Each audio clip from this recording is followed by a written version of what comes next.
copy of it today. Welcome and thank you for joining us tonight at the Cedar Rapids Community School District's board meeting for November 10th, 2014. I ask for someone to move the approval of the agenda,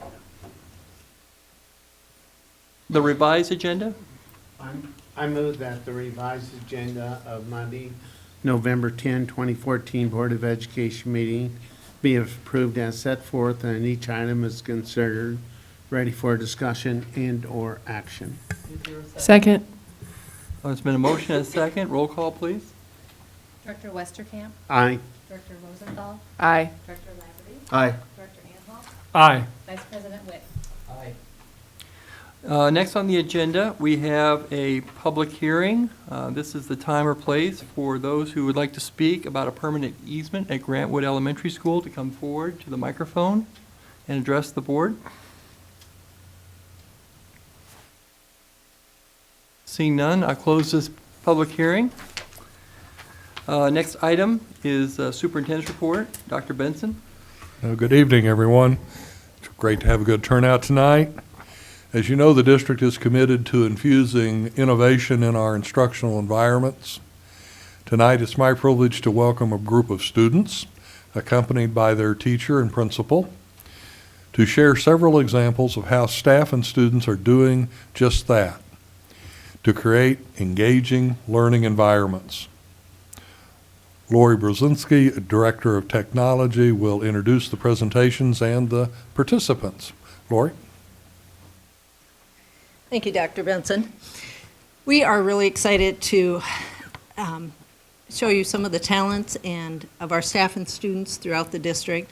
Tonight we are highlighting 3 innovative learning environment projects where staff and students are using technologies to engage and extend student learning. Present tonight is Dr. Ralph Plagman from Washington High School, Cassidy Rankin, and Autumn Pino. I don't think Autumn was able to make it. From Roosevelt Middle School, and Elizabeth Stolt, Brian Christopherson, and students Cynthia and Hunter from Taylor Elementary. Let's first take a look at 2 projects from our middle and high school, Washington Computer Programming Project and Roosevelt Middle School Arts Project. My name is Cassidy Rankin, and I am the art teacher at Roosevelt Middle School. And I applied for an innovation grant to equip my students with iPads. So through the camera tool, students photograph their artwork to upload to Artsonia, which is the world's largest kids art museum. The cool part of the iPads is that you get to post your art online through Artsonia, and people around the world get to see it. And the best part about Artsonia is they are allowed to write artist statements. So they write very long, actually, reflections about their art. So it's really having them justify why they created it, how they problem solved, what they're proud of, and what they learned. So it's really helping them incorporate literacy and writing into their art creating. It was fun because you can use technology to create what you already done in paper. The standard for the iPad allows them to create a work of art using traditional materials and then recreate that work of art on the iPad. So they're really understanding the difference of creating art as an artist using traditional materials and then understanding how technology can change art. You can get toys and just move them a little and make them look like they're alive, and it's really cool when you get to make them move. They use the camera feature to create stop motion animations. But with the iMotion app, you can make it look like they're moving across the screen and they're alive. So they created characters and backgrounds, and then they made their characters interact with each other and move across a paper by combining a series of photographs to create a stop motion animation video. You can make stuff with paper that you never knew you could. And I really liked it because you could be really creative and use different materials with it. With the iPads, we get new projects and you get ideas for new projects. The iPads have changed my classroom in so many ways I can't even begin to explain. Students have been more reflective and able to think about why they're doing what they're doing for their art projects and writing about it. they have been able to create artwork that they never could have created in the art room. And also it's giving my students who maybe don't always have access to technology a way to create using resources that they might not always have. What we're doing with these tablets, as some of my students will demonstrate, is my students are doing Android app development. They're creating apps. With some additional funds, we also have the ability to project and beam these apps and the tablet contents to a television. On MIT App Inventor, and it's a mini golf fling game, and as you can see I projected it onto the screen, and so I can play my game right on there, through on the TV. With the grant we have like way better tablets, and we don't have to always wait to be able to like try to test our project out on the tablets. I created a game that is a very basic in concept. It's just, I'll get to it. So you have your cube and you want to avoid falling down, and then you lose, and you keep track of your time in seconds, and that would be your score. These new tablets that we got for our class, I think it'll be really easy for the entire class to share in projects and actually get feedback from our peers easier. I think it's pretty cutting edge because when you look at, if you look at job applications and everything, and you can app develop and you know basic code and programming for computers, that it's a big help. I actually took this class because I wanted to learn more about coding, because I know now in a world where technology is becoming more important, that's a good skill to have, and you know that job market is ever expanding.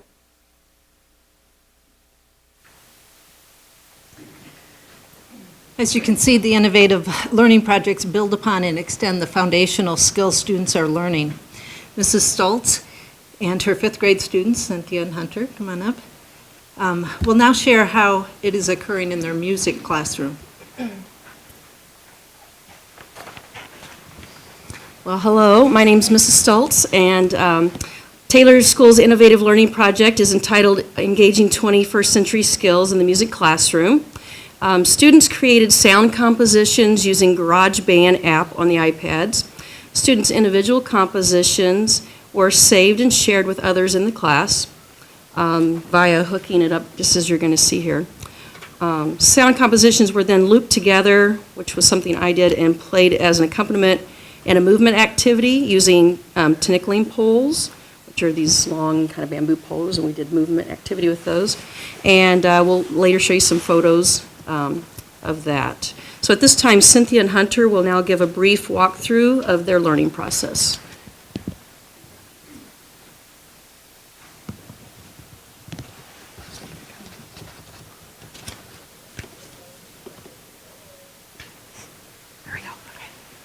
So we have our main menu here, and we go to Music App Folders. We open GarageBand, and we can restart, but you pick any one you want. We chose drums, for instance, and we choose classic drum machine because you have more options. So here's one we did.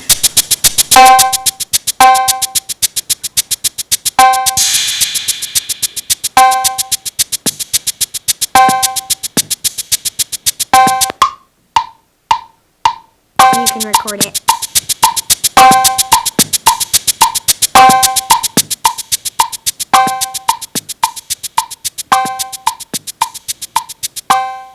And then you can add it to your whole music, and then you can play it.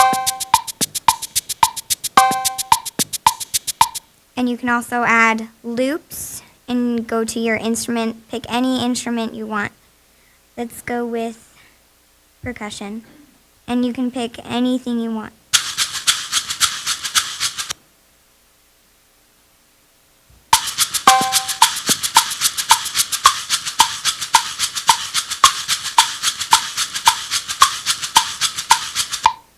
And then you can add it to whatever you want, and it'll be your own. And then you can save it, go to My Songs, and it'll save, and then you can click and make it your own.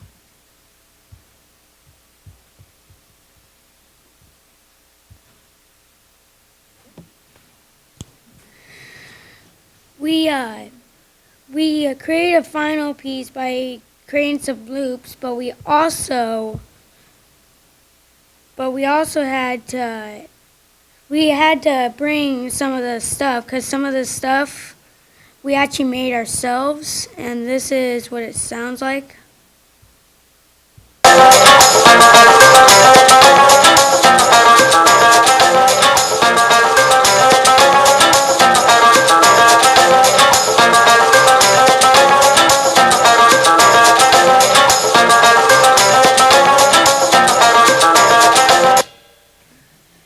So we created that song, like I said, by creating a whole bunch of other stuff together.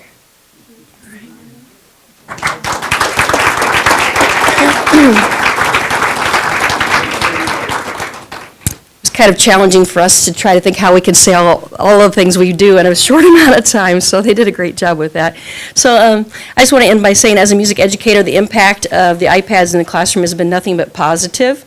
Students are driven, their student-driven learning is clearly seen. Students now have a tool that empowers their learning. Students created projects saved on the iPads. Those assist me when evaluating music student learning expectations for expression and creativity, as seen and used with 21st century employability skills and technology literacy skills. Taylor School would like to say a huge thank you to the school board and the community for supporting the silo funding to make this innovative learning opportunity a reality. And it would not have been possible for us to have done this without you. So thank you very much.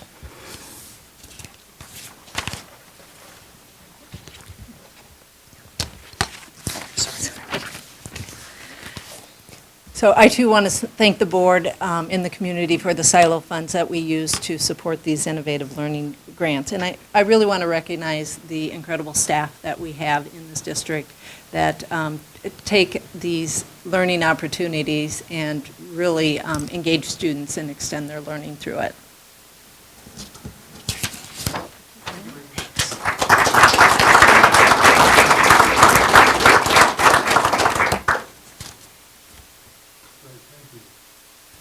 Would like to continue the technology theme.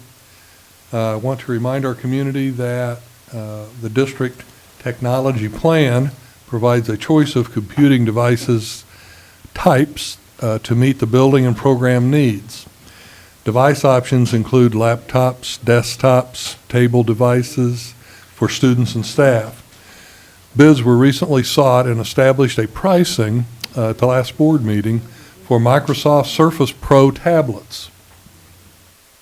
An initial order of 630 devices will be distributed among the elementary schools and provide 30 devices for each school. This will help to replace aging laptops. The additional units will be purchased based on building requests as needs associated with the computer refresh cycle and innovative learning grant proposal cycle.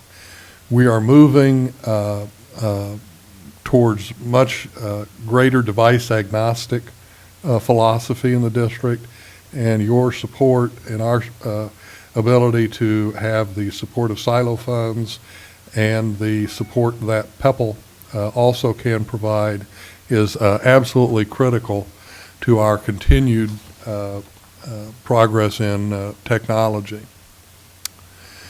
Last week, the district recognized many businesses and organizations that volunteer to partner in our schools. The, quote, a Star of Galaxies, unquote, event included a reception, student entertainment, special speakers, a video tribute, and introduction of the honorees. Some 70 businesses were introduced as either partner or special service honorees.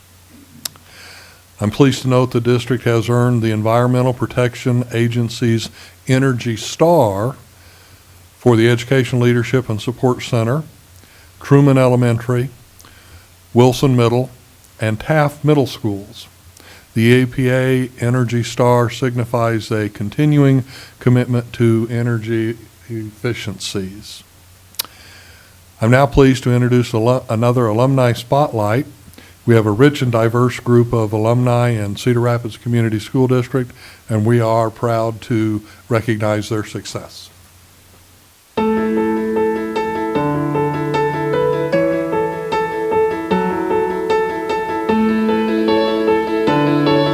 American economist Dr. John Lipsky is celebrated worldwide for having been the first Deputy Managing Director of the International Monetary Fund, serving from 2006 to 2011. Before coming to the fund, Lipsky was Vice Chairman of the J.P. Morgan Investment Bank. He had previously served as Chief Economist at J.P. Morgan, Chase Manhattan Bank, and Salomon Brothers. Dr. Lipsky currently serves as Distinguished Visiting Scholar in the International Economics Program at Johns Hopkins University and has several other professional endeavors. John is the son of Abbott and Joan Lipsky. His father was president of Smolikoff's home store. As a teen, John was a busy student at Washington High School. He fondly recalls walking to school, carrying his books in a book bag slung over his shoulder while counterbalancing his trombone. A dedicated student, he still remembers how a combined course in American literature and history, known as American Heritage, made both courses of study more vivid for students. He also continues to celebrate his decision to take a high school course in typing, though he didn't know at the time how much that skill would support him throughout his life. Away from the classroom, John was active in the Washington Music Program. He played trombone in orchestra and in the Moodico Variety Show. He also accompanied musical theater productions, played in both a brass quintet and a folk trio, and formed a musical group with some high school friends that was known as the Incomparable Sloth Boys. The teens composed and recorded such local hits as Surfin' on Cedar Lake and Fried Chicken Baby. John fondly remembers his musical involvements, noting, "I had the joy of playing beautiful and challenging music, both classical and contemporary. I loved it all." John also served as a class officer and represented Washington at the Boys State event. According to John, it all seemed to be the Iowa way. Don't watch it or talk about it, just do it. At Washington, I was encouraged to try new things and to give it a shot. John graduated from Washington in 1964. He attended Wesleyan University, graduating in 1968 with a BA in economics. He then spent 6 months on U.S. Army active duty. He trained and worked in Chicago while waiting to begin graduate studies in economics from Stanford, where he earned his master's and his PhD. We are very pleased to celebrate the high school successes of John Lipsky and to congratulate him on his very distinguished professional career. That's great. And finally tonight, as an honorably discharged United States Army Reservist, I'd like to take this opportunity to thank all of our veterans, those who have stepped up and made the sacrifices to represent our country in our armed services, our various branches. Tomorrow's Veterans Day, so think of that for your liberty and your freedom. Great. Thank you very much, Dr. Benson. Next we have board reports. Are there any board reports, conventions coming up? Anything you want to report on? John? I was just going to say, I'm looking forward, as a board, we have professional development opportunities, and the Urban Education Network and the Iowa School Boards Association Conference is in Des Moines next week, I believe. So that'll give us a chance to learn best practices from other board members. Great. Thank you all. Next we have communications, delegations, and petition. We don't have anything up here. Is there anyone who would like to address the board on any subject? Okay, next item on our agenda is our action and information items. The minutes and consent agenda items are circulated in the board packet.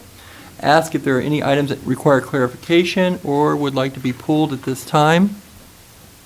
Seeing none, may I have a motion to approve the consent agenda as presented? So moved. Is there a second? Second. Okay, we have a motion and a second. Discussion. Roll call due to the fact we have a personnel report and an easement on the agenda. Thank you. Director Roosevelt? Aye. Director Laverty? Aye. Director Anhalt? Aye. Director Westbrook? Aye. Vice President Rick? Aye. Thank you very much. Next item we have is learning and leadership. We have 2 items here. An update on the enrollment by Carla Reese and the annual progress report. Carla. Hi, good evening. All right, Justin told me how to do this. Make it go up. Make it go up. I got it, Justin. All right. How are you guys? Very good. I'm looking forward tonight to presenting information on our certified enrollment. Our October 1st was our official count date, and that is the date in which we pull all of our data from Power School and report to the state our certified enrollment for the school year. And I also have this. Justin's been good to me. All right. Maybe. Okay. I want to talk a little bit. I'm going to present two sources of data, so to speak. Something that is our certified enrollment, and then I also present a little bit of information on what we call our official head count. So I want to talk about the differences between those two pieces. Our certified enrollment, that's our number of funded students. So that includes students who receive competent private instructions. So for example, if they're in our homeschool assistance program, it includes students that we share with another school, such as an accredited non-public school, for example, students who may be going to the Kirkwood Academy. It includes resident students who attend another school district. So those numbers, and those numbers are weighted, meaning a student in our homeschool assistance program, we receive like a 0.3 funding for that student. So those are our weighted numbers.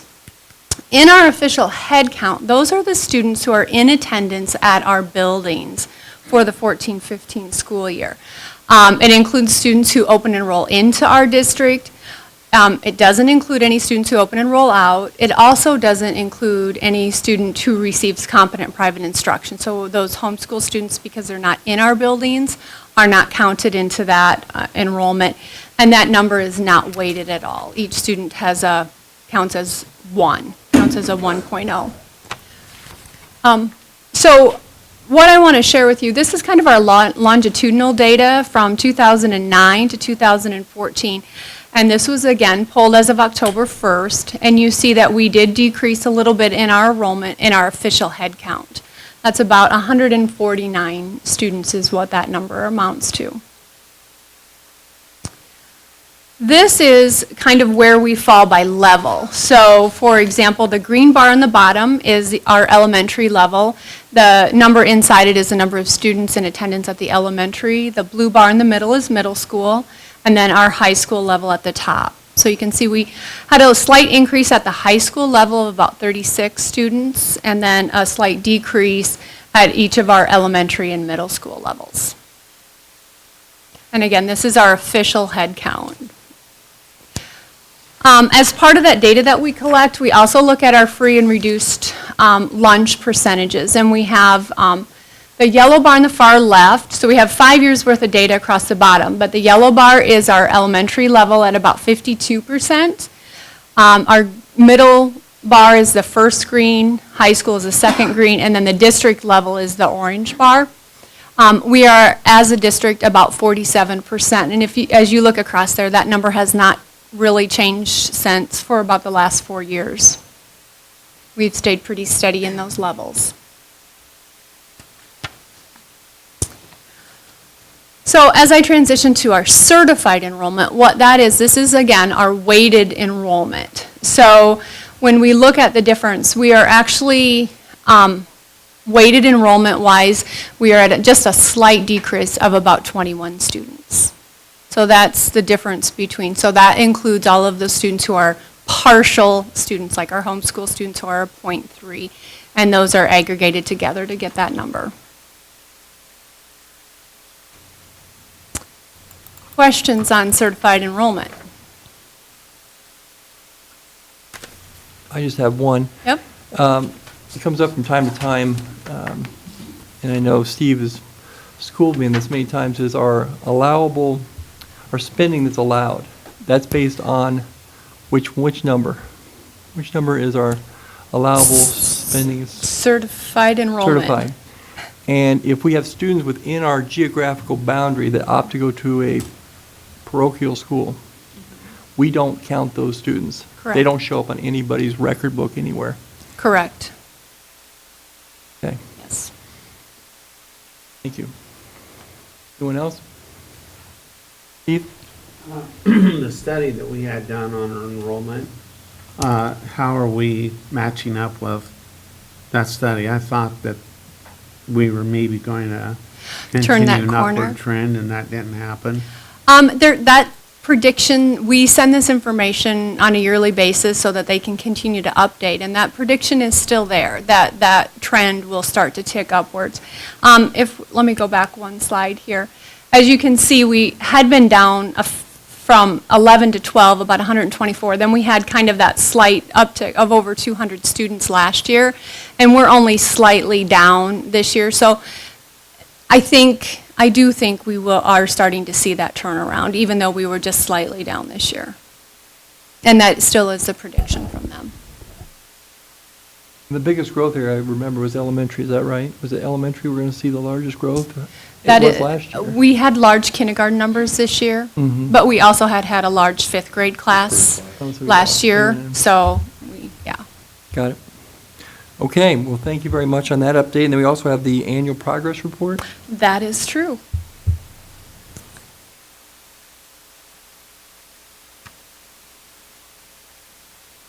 All right.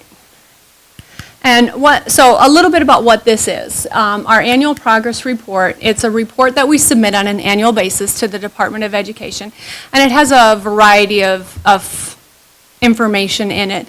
It includes annual academic goals that we set as a district. It talks about our academic proficiency, includes other indicators like our graduation rate, what's our attendance look like at the K-8 level.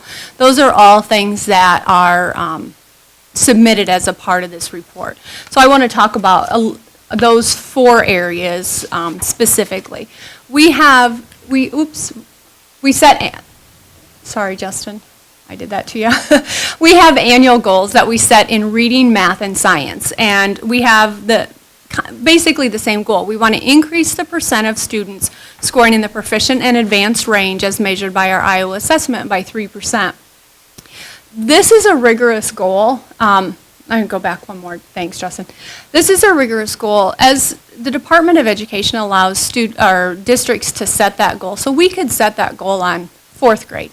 In only 4th grade, and say that we met that or didn't meet that. But we set our goal based on every single grade that we administer that test to. So we measure that across the board. So it is a fairly rigorous goal. So I wanted to kind of point that out. So as we look at the data that's associated with each of those, this is our reading progress. And this, the first blue bar on the left shows 12-13.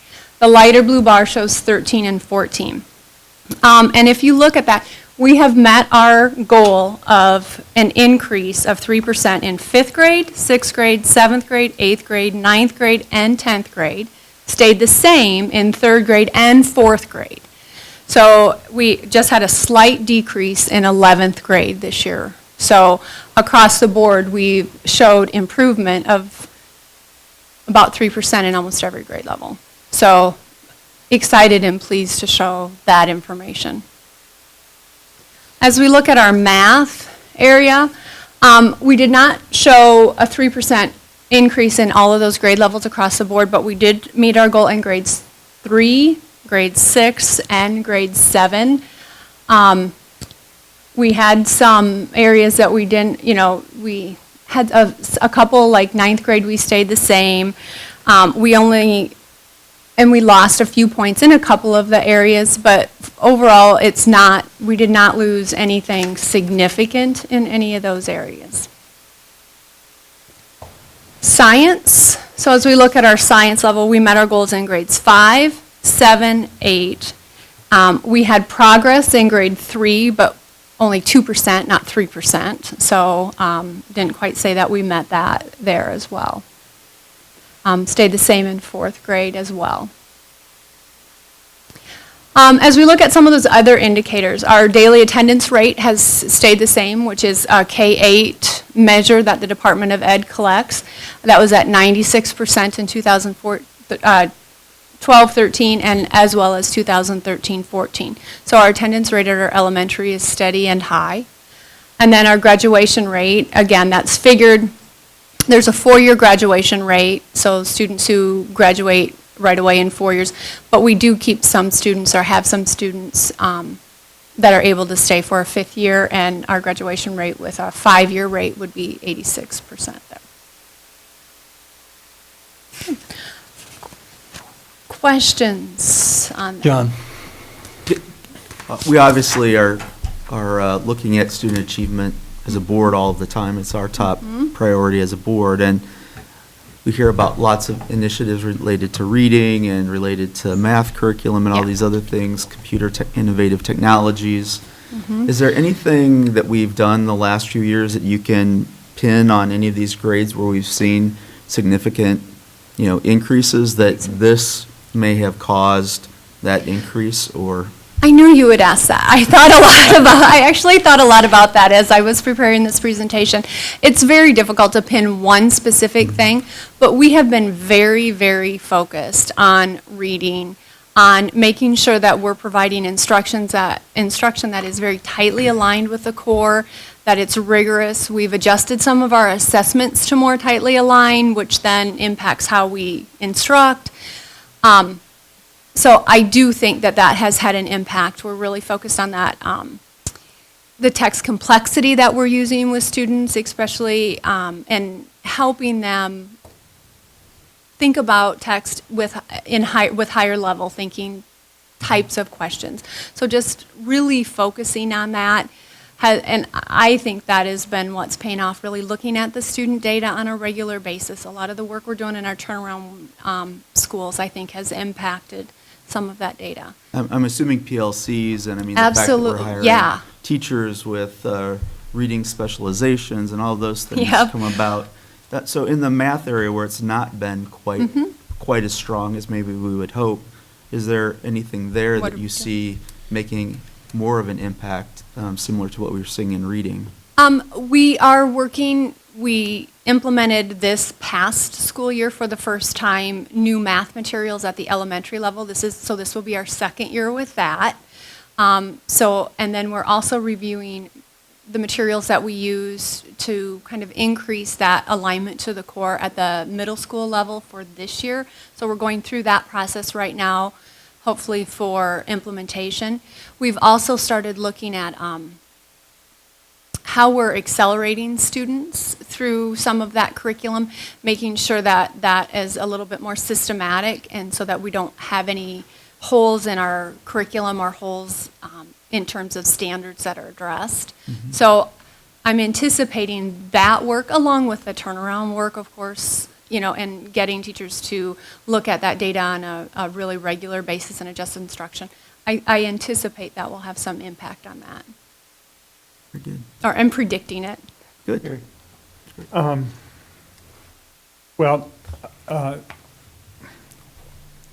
Our evaluations right now are based on the Iowa assessment. Correct. And we know that I think this last week, a committee that was legislated last year to study and look at and make a recommendation for a new assessment tool has made a recommendation for Smarter Balance, which is almost 100% aligned with the Iowa core. Which I think if we're teaching to the core, it should really help with our get a more valid assessment. As we move into the School Board Association meeting next week, I'm sure it's going to be a topic of discussion, and it will be introduced. I think the report will be introduced to legislation at the beginning of the year. And so we'll start a political process because there are some political impact on moving to that assessment. So looking forward to that discussion as we move forward. Great. Keith? My concern is the graduation rate. Basically, 20% of our students not graduating from high school is a disaster for them. And the graduation rate is a fairly complex calculation. I know, but that number is way too low, in my opinion. Yeah. And so I'm concerned about how are we working with Kirkwood and other post-high school deals to try and be sure the students are not just dropped, when they don't show up to school, that maybe, obviously the high school level is not working for them some way or another. Correct. But I still want to try and do everything we can to get them the help they need to be successful. If a student moves, stops working towards a Cedar Rapids diploma, so for example, if they were to try to get a GED or take the high set, we count them as a dropout at that point. We have to. So they may be successful in terms of getting an equivalency, but for our record-keeping purposes, according to the state, they're counted as a dropout. So how many students are doing that? Yeah, do we ever get that data? It's difficult to track. Sometimes students just stop coming, and so as counselors work to track them down, as administrators work to track them down, sometimes it's difficult to do. Sometimes they may leave, go to another school, and we don't even get a records request, something like that. But we try. I mean, there's a significant amount of time and effort spent in working with parents and working with students themselves, trying to get them to attend. Is the tracking, I'm sure it's probably more complex, but is it basically taking the students we have in ninth grade and following them through, and how many of those that were on the roster in ninth grade, how many are on the roster at graduation? Is that pretty much it? Yeah, it's So we obviously have mobility of students. We do. Students leaving the district, students leaving the state. As you said, students that maybe partake in another program, but aren't yes. totally out of school or Yep. totally. So it really is a real fuzzy. I have it used to be, prior to 2009, we used to just take the number of students who graduated, divide that by the number of students who graduated plus the confirmed dropouts, students whom we knew dropped out. After 2009, it was adjusted. So it's first-time ninth grade students who graduate with their class, plus transfer-in graduates, plus early graduates from a later class, plus IEP graduates from an earlier cohort. That's divided by the sum of first-time in ninth grade students, transfer-in grads, transfer-out grads, and deceased students, early out graduate students, and then IEP students still enrolled in school. So that's how the state, so when we report student information to the state actually calculates the graduation rate based on that formula. Do you have a sense of where we're at with the other urban districts in Iowa? I had heard something on the news about Waterloo recently that they were not happy with theirs, but it seemed like it was quite a bit lower than this. You know, I did not check that. I can certainly look into finding out what their graduation rates are. It is public information. Sort of a baseline where we're at with some of the other similar types of districts might be helpful, just to put it in a perspective. I can certainly get that for you. One thing I wanted to ask is graduation in Iowa, you're allowed to drop out of school at 16, is that right? At 16 years old, you can quit going to school and no one really can prevent that from happening? Kind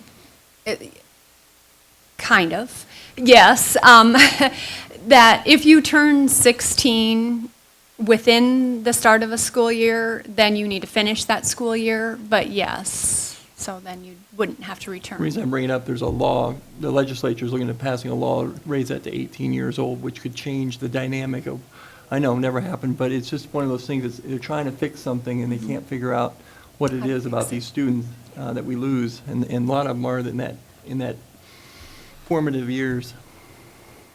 Well, I mean, it doesn't take much for us as a board to hear this. You just go to the Metro high school graduation ceremonies and you listen to the individual stories of what the students that are there had to do to actually get to the point of graduating, and you listen to the ones that didn't quite make it, family reasons, they had children, mental health issues, all kinds of different reasons why they're not making it through this, and you realize some of the barriers that these kids are up against. So you got to hand it to the staff, I think, and the supports that we have, all the agreements we have with agencies to help those kids get through. So it's just what else can we keep doing to chip away at that to get those kids to stick with it through Metro or through traditional high schools or alternative programs, et cetera.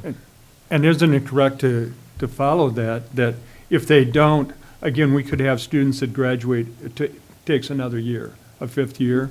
They're not considered as a, They're not within that 4-year number. They would that be four-year within that number, 5 so year. they would be considered a dropout. So we're doing a lot of good things Absolutely. to meet the needs of this community and the kids.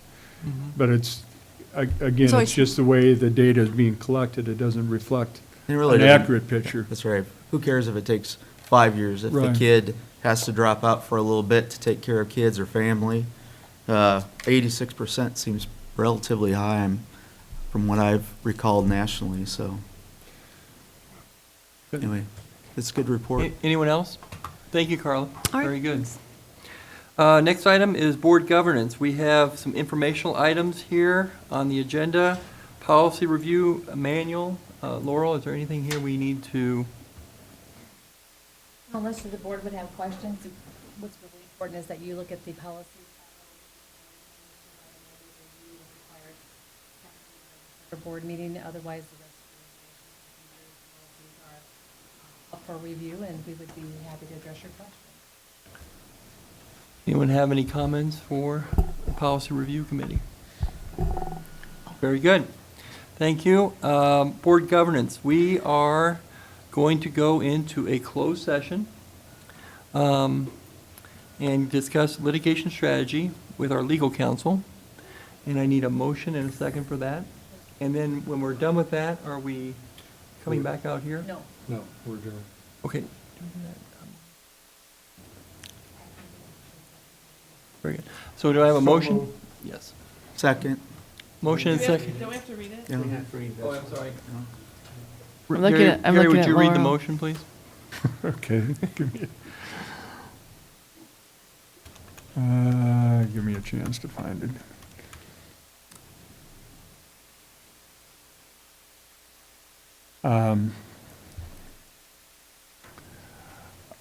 I move that the Board of Education meet in closed session on Monday, November 10th, 2014, to discuss strategy with legal counsel and matters regarding pending or imminent litigation. Now I'll hear a second. Second. Okay, we have a motion and a second. Is there any discussion? All in favor, say aye. Oh, I'm sorry. Roll call, please. Director Laverty. Aye. Director Anhalt. Aye. Director Westerkamp. Aye. Director Rosenthal. Aye. Vice President Witt. Excuse me. Reason I'm in such a hurry because I'm confused by this. We got to talk about the school board calendar. Make sure you look at that on your desk. And also, I'd like to have a moment of silence. We had a recent employee of the district, Kathy Kittredge, pass away. So if we could have a moment of silence for Kathy.